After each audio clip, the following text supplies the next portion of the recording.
읽을 하나님 말씀은 누가복음 2장 8절부터 14절까지입니다. 함께 한 목소리로 읽겠습니다. 그 지역에서 목자들이 밤에 들에서 지내며 그들의 양떼를 지키고 있었다. 그런데 주님의 한 천사가 그들에게 나타나고 주님의 영광이 그들을 두루 비추니 그들은 몹시 두려워하였다. 천사가 그들에게 말하였다. 두려워하지 말아라. 나는 온 백성에게 큰 기쁨이 될 소식을 너에게 전하여 준다. 오늘 다윗의 동네에서 너희에게 구주가 나셨으니 그는 곧 그리스도 주님이시다. 너희는 한 갓난아기가 포대기에 쌓여 구유에 뉘어 있는 것을 볼 터인데 이것이 너에게 주는 표징이다. 갑자기 그 천사와 더불어 많은 하늘 군대가 나타나서 하나님을 찬양하여 말하였다. 더없이 높은 곳에서는 하나님께 영광이요 땅에서는 주님께서 좋아하시는 사람들에게 평화로다. 아멘. 이 시간 아까 장로님 기도에서 말씀해 주셨지만 베트남 사역 잘 마치고 돌아오신 이영호 목사님께서 나오셔서 온 백성에게 미칠 큰 기쁨의 좋은 소식이란 제목으로 말씀 전해 주실 때 큰 은혜 있으시길 바라고요. 나오실 때 큰 박수로 환영하도록 하겠습니다.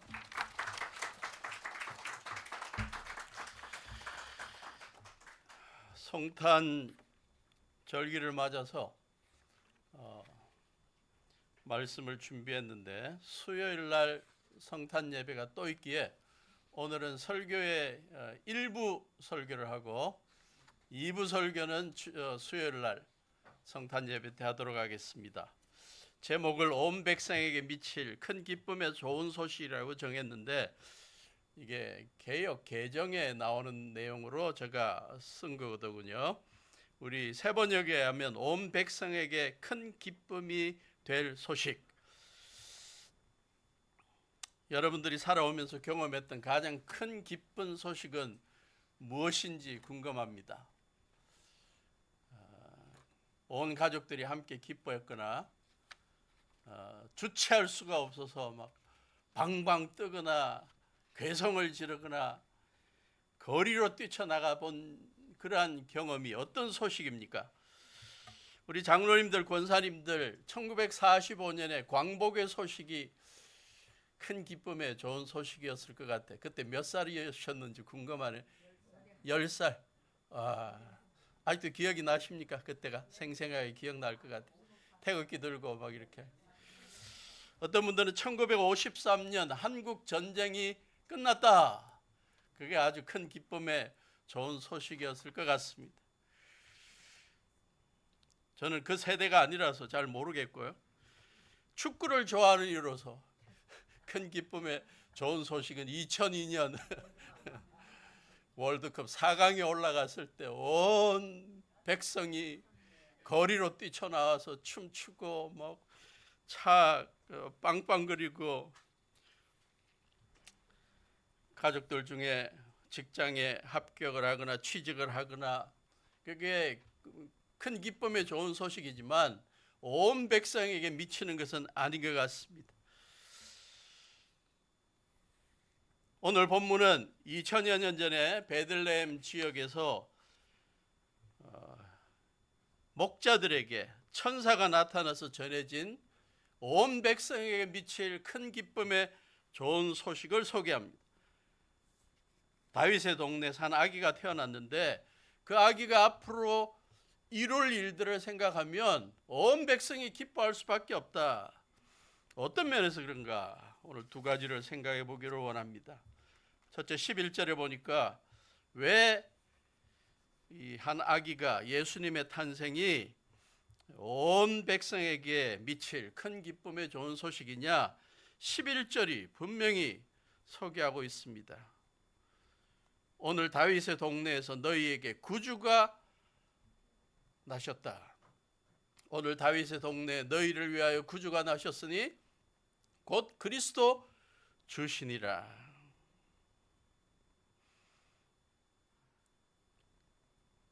그리스도가 나셨다. 주님이 나셨다. 그 의미가 뭔지에 대해서 마태복음 1장 21절은 좀 더 구체적으로 설명합니다. 아들을 낳으리니 이름을 예수라 하라. 이는 그가 자기 백성을 그들의 죄에서 구원할 자이심이라 하니라. 온 백성에게 미칠 큰 기쁨의 좋은 소식으로 예수님의 탄생을 예언한 천사의 말은 그 큰 첫째의 의미가 온 세상 사람들, 죄인된 세상 사람들의 죄를 구원할 예수님이 이 땅에 오셨기 때문이라고 설명합니다. 우리 모두는 예외 없이 하나님 앞에서 죄인으로 살고 있습니다. 이 죄의 문제를 해결하지 않으면 우리의 인생은 현재가 비참하고 미래도 더 비참하게 됩니다. 안타깝게도 오늘날 성탄절을 맞이하는 보통 사람들의 모습이 어떤가 생각해 보니까 1년 동안 아니면 지금까지 평생 살아오면서 나름대로 최선을 다해서 살아서 사회적인 지위도 얻고 경제적인 풍요도 누리면서 사랑하는 자녀들이나 친지들에게 좀 좋아하는 선물도 줄 수 있고 필요한 것을 베풀어 줄 수 있는 그러한 상황이 되었다. 그래서 나름대로 자부심도 느끼고 뿌듯하게 여기는 그러한 모습을 생각하게 됩니다. 하나님 앞에서나 사람들 앞에서 나름대로 참 잘 살아왔다 하고 자기의 삶을 되돌아보며 만족해하는 모습도 있는 것 같습니다. 그러나 예수님의 탄생을 기념하는 즈음에 우리가 기억해야 할 하나가 있다면 우리 모두는 예외 없이 다 하나님 앞에서 허물과 죄가 많다는 사실입니다. 부족함이 많다는 사실입니다.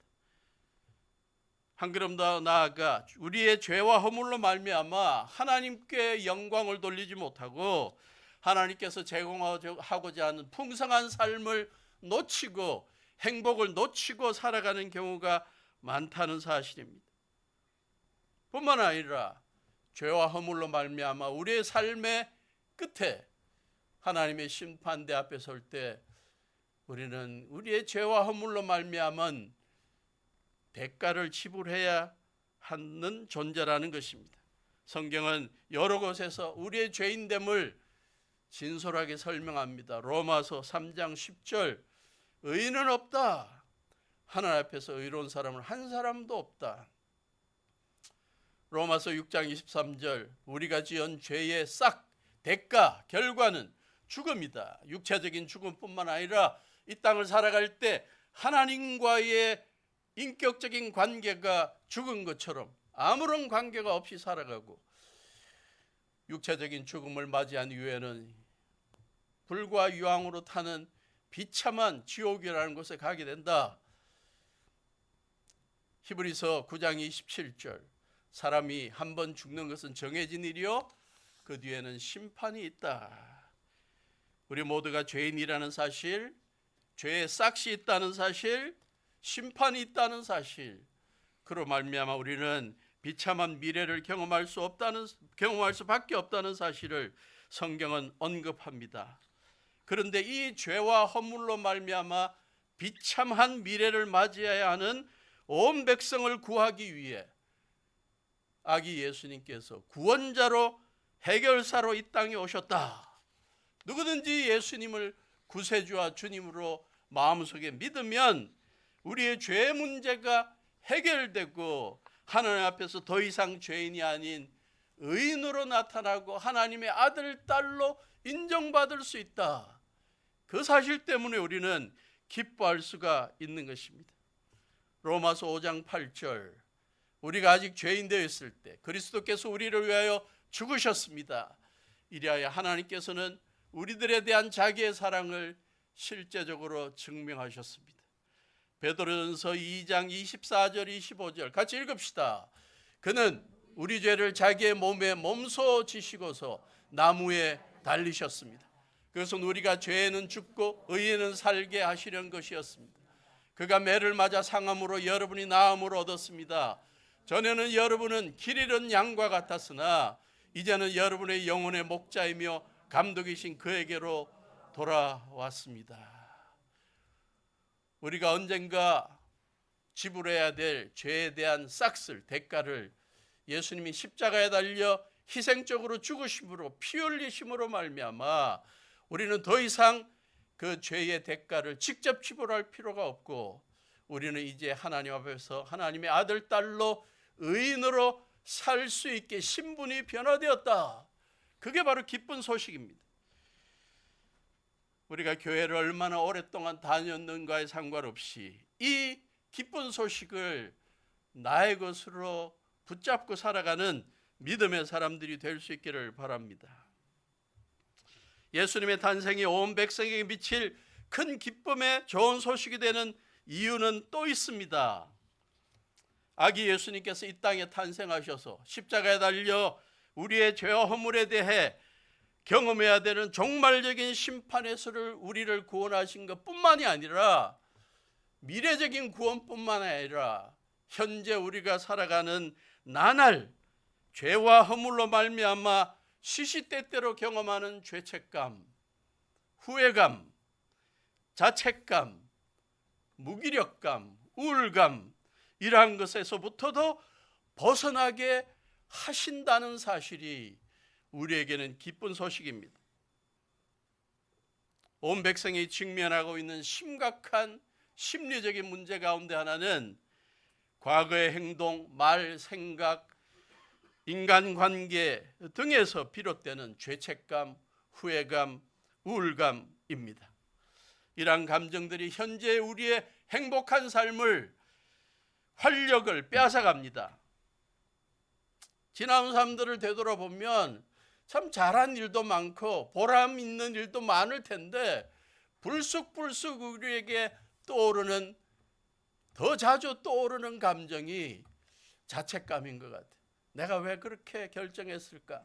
내가 왜 그런 말을 했을까? 내가 왜 그렇게 상처를 줬을까? 그러한 후회감, 자책감, 죄와 실수들에 대한 우울한 감정, 이것이 우리를 괴롭힙니다. 미국의 케이스 웨스턴 대학의 교수가 1991년도에 설문조사를 했습니다. 로이 바우마이스트라는 교수인데 심리학자로서 미국 사람들이 하루에 자기의 과거에 대해서 후회하고 죄책감과 또 자책감에 빠지는 경우가 얼마나 될까 설문조사를 했더니 평균적으로 하루에 2시간을 과거에 대해서 부정적인 감정에 빠지게 된다고 합니다. 생각보다 많은 것 같아요. 2시간이면 그렇지 않을 것 같은데 그런데 그런 답을 했다고 그럽니다. 그 가운데 39분은 보통 그냥 슬쩍 지나가는 후회감, 자책감이 아니라 심각한 중증 죄책감에 자괴감에 빠져서 힘들어한다 그럽니다. 우리의 모습 2시간은 아닐지 몰라도 39분은 아닐지 몰라도 자주 우리의 과거가 떠오르면서 후회하고 자책하고 그런 경우들이 많이 있어서 우리의 현재를 망가뜨리는 경우가 참 많습니다. 제가 경험했던 또 알게 되었던 수많은 예들이 있는데 그걸 공개적으로 이야기하면 좀 그런 것 같아갖고 못하고 입이 막 건질거리는 것들이 참 많이 있습니다. 그래서 영화로 한번 바꿔볼까 그럽니다. 영화, 수많은 영화들의 주제가 사랑이고 전쟁이고 정이고 뭐 이런 게 많이 있는데 어떤 감독 또 어떤 극본자는 극작가는 이 영화를 통해서 사람들이 경험하는 죄책감을 다루고 있는 영화들이 있었습니다. 가장 인상적인 영화 가운데 하나가 세븐 파운즈라는 영화입니다. 윌 스미스가 주인공이었는데요. 우리 한국에도 2008년인가 왔다가 그렇게 많이 히트는 못 쳤다 그래요. 한 25만이 보았다 그러는데요. 그러나 전 세계적으로는 아주 히트를 친 영화입니다. 왜 7파운드냐? 7파운드예요.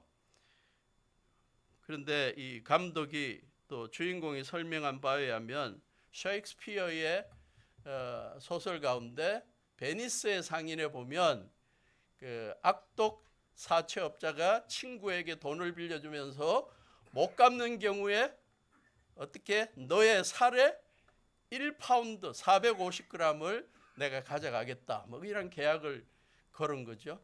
그래서 한 사람의 생명값을 1파운드로 쳐서 7파운드다. 7명의 생명이다. 뭐 그렇게 제목을 붙였는데, 줄거리를 잠깐만 이야기하면 팀이라는 주인공이 운전을 하면서 문자, 메시지를 확인한다고 운전대를 잡고 핸드폰을 보다가 사고를 내버렸습니다.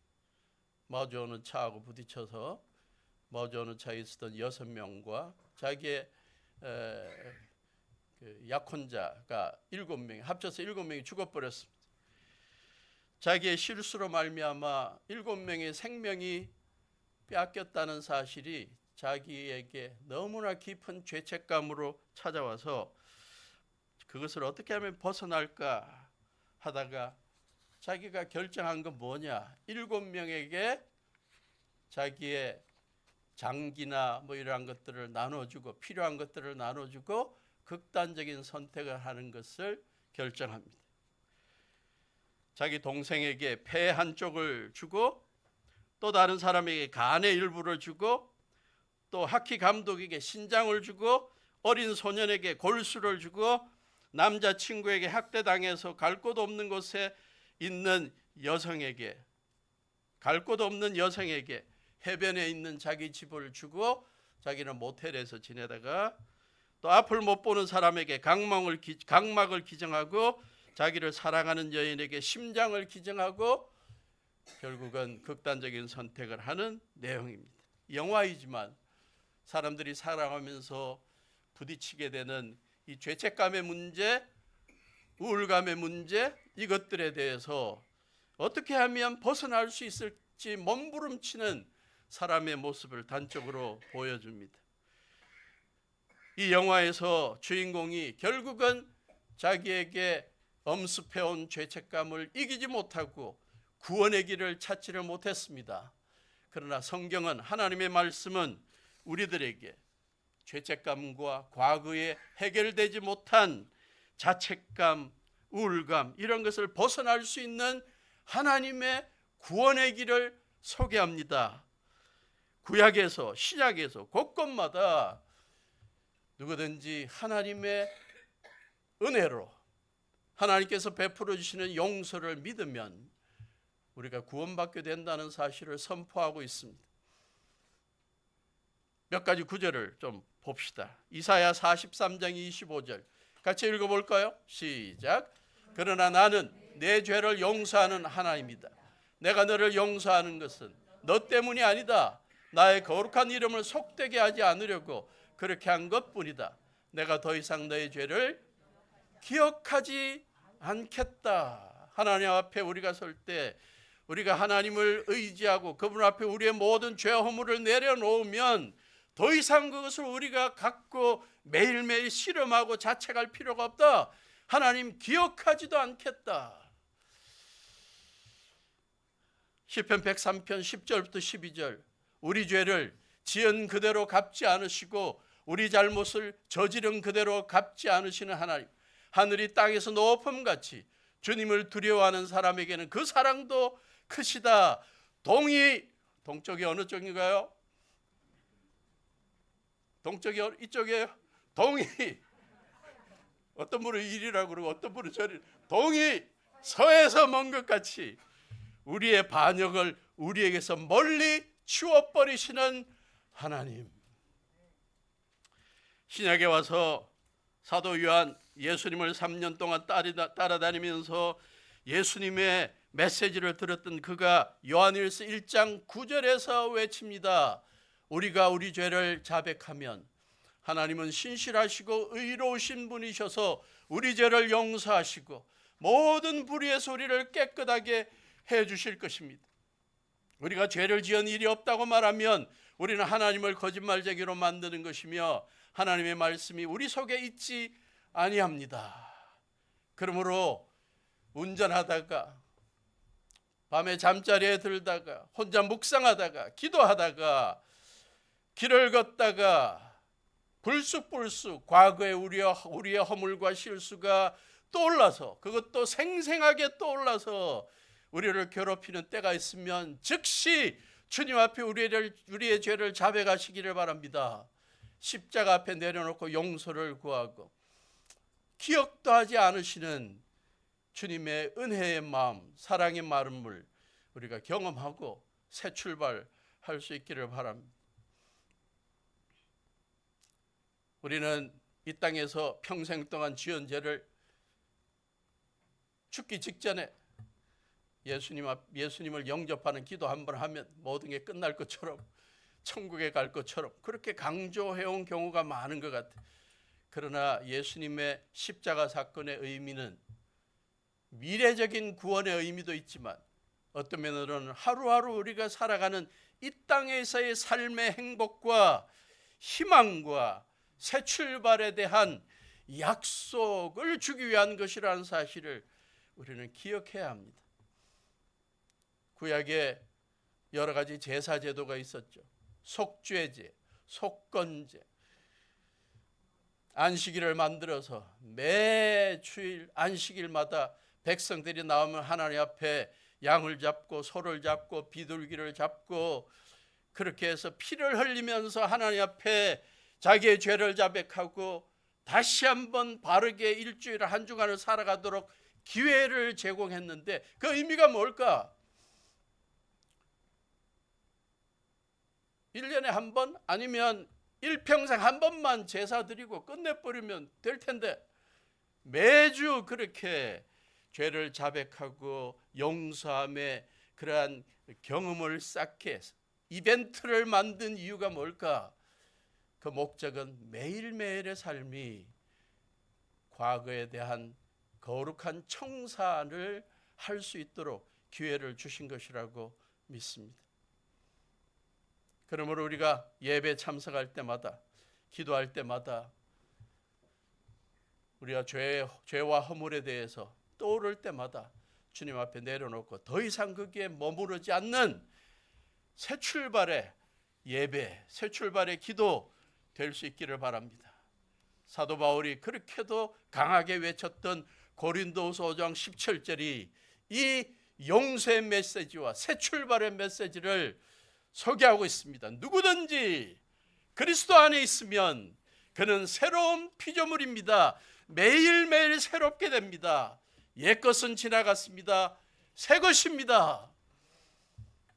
여러분들에게 물어보고 싶습니다. 여러분은 새 것으로 오늘 이 예배에 참석하셨습니까?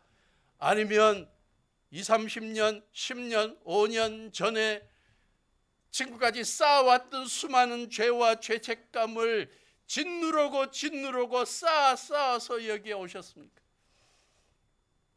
이 예배당을 나가실 때는 이 고린도서 5장 17절의 약속의 말씀을 붙들고 새로운 피조물로 자유로운 영혼으로 새롭게 나아가시기를 바랍니다. 그게 바로 예수님이 이 땅에 오신 예수님의 탄생의 소식이 온 백성에게 미칠 큰 기쁨의 좋은 소식이 되는 이유입니다. 두 번째로 예수님의 탄생이 온 백성에게 미칠 큰 기쁨의 좋은 소식이 되는 이유가 무엇입니까? 누가복음 2장 14절 수많은 천군이 천사와 함께 찬송하면서 밝힌 내용에 있습니다. 2장 14절 더없이 높은 곳에서는 하나님께 영광이 되는 사건이요 이 땅에서는 주님께서 좋아하시는 사람들에게 평화를 제공하는 소식이다. 예수님이 이 땅에 오신 귀한 이유가 있다면 하나님을 사랑하고 하나님의 사랑 안에서 살아가는 믿음의 사람들에게 평화를 주기 위해서다. 평강을 주고 평화를 제공하기 위해서다.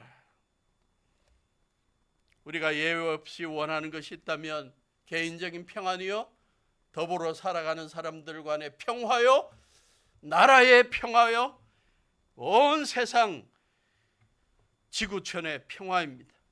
그런데 안타깝게도 역사가 흘러가면 흘러갈수록 개인적인 평안도 더 사라져가는 것 같고 인간관계도 더 불화하는 것 같고 온 세상도 전쟁과 시기와 질투와 분열로 평화를 잃어가고 있습니다. 이익을 놓고 싸우고 이념이 달라서 싸우고 국가적인 유익을 쟁취하기 위해 갈등하고 전쟁을 일삼으면서 세상의 역사는 불화의 역사로 치닫고 있습니다. 그러므로 세상 온 백성이 진정한 평화를 경험하려면 온 백성에게 미칠 평화의 소식을 전하기 위해 이 땅에 오신 예수님을 믿고 예수님의 뜻대로 살아가는 자들이 되어야 합니다. 이 땅의 평화가 사라진 이유는 예수님이 이 땅에 오셔서 외친 평화의 소식을 거부하고 시기와 질투와 전쟁과 사리사욕에 빠진 사람들이 득세하기 때문입니다.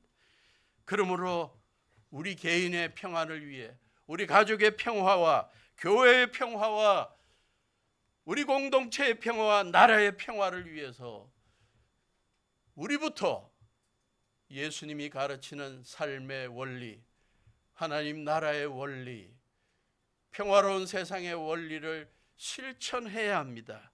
그때야 평화가 이루어지게 되는 것입니다. 예수님의 탄생을 다시 한번 기억하는 이 절기에 개인의 평안과 세상의 온 세계의 평화를 제공할 수 있는 유일한 분은 예수님뿐이라는 사실, 그것을 경험하기 위해 그분이 가르치신 복음의 소식을 실천해야 한다는 사실을 우리는 다시 기억할 수 있기를 바랍니다. 우리 한국어로 번역되어 있지는 않지만 미국 사람들이 성탄절 때 즐겨 부르는 성탄 찬송 가운데 하나가 있습니다. 영어로 I heard the bells on Christmas Day. 이게 작사자가 그 유명한 롱펠로우입니다. 헨리 롱펠로우.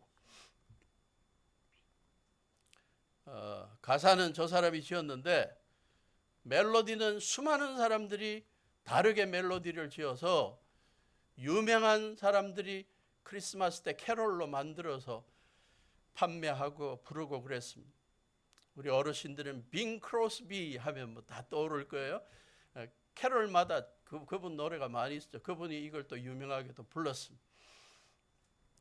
우리는 롱펠로우 하면 그냥 뭐 유명한 시인 한 사람이다라고 생각하지만 미국 사람들은 이 사람의 시를 그렇게 좋아해서 국민 시인으로 간주하고 있습니다. 우리 젊은이들에게 추천하고 싶은 또 다른 시가 하나 있는데 인생 찬가라는 거 어디 적어두세요. 우리 젊은이들. A Psalm of Life 번역된 게 있습니다. 한국어로.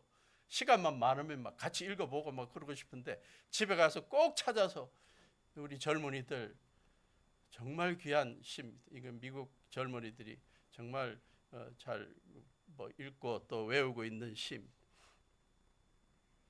근데 지금 이 인생 찬가 이야기하는 게 아니라 나 크리스마스 날 나는 종소리를 들었다 하는 이 제목의 이 롱펠로우 시인데요. 이 시를 기록할 때 롱펠로우가 어떤 상황이었냐. 2년 전에 자기 아내가 불에 타 죽어버렸습니다. 딸내미 머리 이렇게 좀 손질해 주다가 화재가 났는데 크게 나버려갖고 아내 옷에 막 불이 붙어가지고 타고 있는데 롱펠로우가 그 불 끌라고 자기 몸을 막 덮쳤는데도 결국은 실패했어. 2년 전에 아내가 죽고 국가적으로는 남북전쟁이 한창이었습니다. 남군과 북군의 그 이념 차이에서 일어난 전쟁, 거기에 맨 큰아들이 전쟁에 참여했다가 어깨에 총상을 입고 심하게 입어서 평생 장애를 갖고 살아야 되는 소식을 접했습니다. 롱펠로우는 자기 인생에 평화롭지 못한 때에 크리스마스의 종소리가 울릴 때마다 하늘에는 영광이요 땅에는 평화로다 이게 들리니까 막 속이 막 이상해지는 거예요.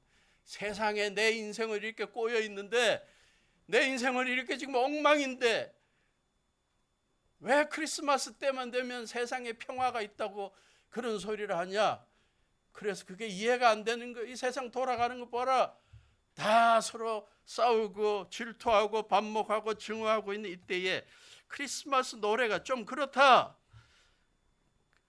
그렇게 생각을 하다가 믿음 안에 있는 이 사람이 또 묵상하다 보니까 아니라는 거야. 세상은 이렇게 꼬여가고 전쟁 중에 있고 사건이 있고 사고가 있고 그래서 모두가 다 불화하고 있는 것 같지만 하나님이 여전히 이 세상을 인도하고 있다는 믿음 때문에, 하나님이 죽지 않았고 하나님이 주무시지도 않다는 그 믿음 때문에 이 세상은 종극적으로 평화로울 수 있다라는 믿음으로 시를 끝냅니다. 그 시 내용에 대해서 여러분들에게 소개하려고 그래요. 멋들어지게 읊으려고 그러다가 더 오래 남을 수 있는 동영상 노래를 하나 찾았습니다. 몇 년 전에 우리 한국에 뭐 어떤 광고였는지는 모르겠는데 에코 스미스라고 혹시 아시나요? 에코 스미스라는 크리스찬 가족에서 태어난 형제 자매가 그룹을 만들어 가지고 노래를 부르는데 아주 신앙적인 노래도 많은데 그 가운데 하나가 이 I Heard the Bell on Christmas Day라는 노래. 잘해요. 3분짜리인데 제가 중간만 이렇게 끊으려고 그러다가 오늘 설교도 짧고 그래서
너무나 감동적이죠.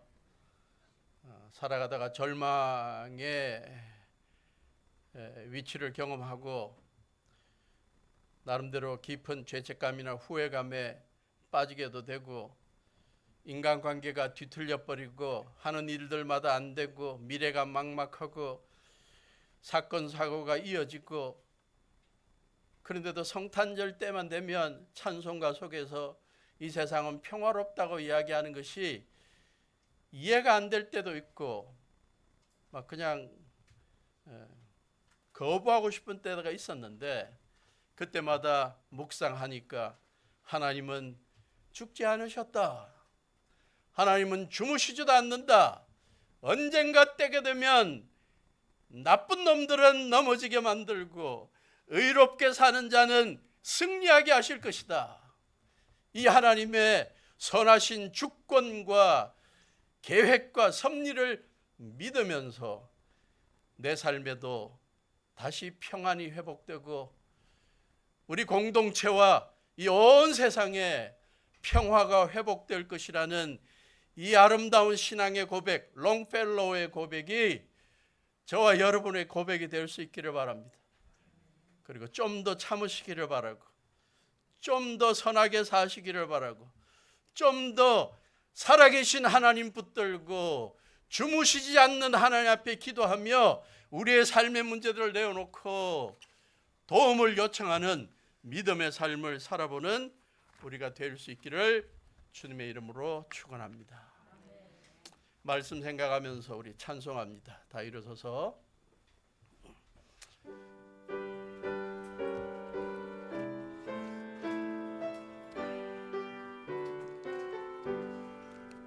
오 베들레헴 작은 골 너 잠들었느냐. 별들만 높이 빛나고 잠잠히 있으니 저 놀라운 빛 지금 캄캄한 이 밤에 온 하늘 두루 비춘 줄 어찌 모르나. 온 세상 모든 사람들 잠자는 동안에 평화의 왕이 세상에 탄생하셨도다. 저 새벽 별이 홀로 그 일을 아는 듯 밤새껏 귀한 그 일을 말없이 지켰네. 오 놀라우신 하나님 큰 선물 주시니 주 믿는 사람 마음에 큰 은혜 주셨네. 이 죄악 세상 사람 주 오심 모르나. 주 영접하는 사람들 그 맘에 오시네. 오 베들레헴 예수님 내 맘에 오셔서 내 죄를 모두 사하고 늘 함께 하소서. 저 천사들의 소식 나 기뻐 들으니 오 임마누엘 주 예수 내 맘에 오소서. 아멘. 하나님, 저희들의 삶 속에 이 땅에 육신을 입고 오신 성자 예수님의 귀한 역사들을 기억할 수 있는 기회를 주시니 감사합니다. 성탄절을 맞이해서 예수님이 이 땅에 오신 이유를 다시 한번 되새기게 하시고 우리의 삶의 죄와 허물들의 문제를 다 내려놓고 예수님의 십자가 앞에 내려놓고 날마다 새로운 피조물로 살아가는 거룩한 결단이 있게 하시고 우리의 여러 가지 우울감과 답답함과 무기력감 다 이겨내고 주님의 성령과 동행하는 저희들 되게 해주시옵소서. 저희들의 삶에 평안을 잃어버리고 공동체 속에서 평화가 잃어버려져 있다고 낭망하지 않게 하시고 우리들부터 예수님의 가르침을 실천함으로 말미암아 평안을 회복하고 평화를 만들어가는 주체들로 살아가며 주님 앞에 영광을 돌리는 저희들 되게 해 주시옵소서. 주님 앞에 예배드리러 나올 때마다 주님께서 베푸르신 은혜가 감사해서 예물을 드리는 성도들이 있습니다. 이 예물을 귀하게 받아주시고 주님의 나라를 위해 요긴하게 사용하게 해 주시옵소서. 이제는 우리 주 예수 그리스도의 무한하신 은혜와 아버지 하나님의 지극하신 사랑하심과 성령님의 동행하심이 예수님 탄생의 기쁜 소식을 함께 누리고 나누기를 다짐하는 온 성도들 위해 지금부터 영원토록 함께 하시기를 예수님의 이름으로 간절히 축원하옵나이다. 아멘.